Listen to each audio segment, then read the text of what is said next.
জড়িয়ে, তোমার হাতে ফোন চলছে, ফোন কারো সাথে। হঠাৎ বৃষ্টি নামলো আকাশে মেঘ গড়িয়ে, আমিও আর কিছু না ভেবে বাইকটা সাইডে রেখে দিলাম দুই পায়ে গিয়ে। হঠাৎ তোমার পাশে গিয়ে মুচকি হেসে বললাম কিছু কথা তোমায় নিয়ে।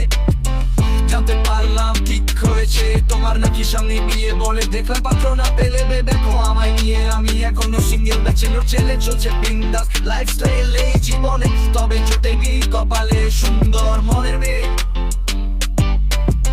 তোমার একদে রাজি আজি চলো নিয়ে যাচ্ছি বাড়িতে, তোমায় আমার বিয়ের পাত্রী সাজিয়ে। বাড়িতে অপেক্ষায় আছে আমার বাপুজি, বাতাসে দেখো প্রেমের হাওয়া, নেশা লাগছে চোখে আসছে ঘুমের ছোঁয়া। সঙ্গ নই দেখছি নাকি বাস্তব এটা, বৃষ্টি থামলো তুমি যাচ্ছ কোথায়, আমাকেও নিয়ে চলো তোমার বাসায়।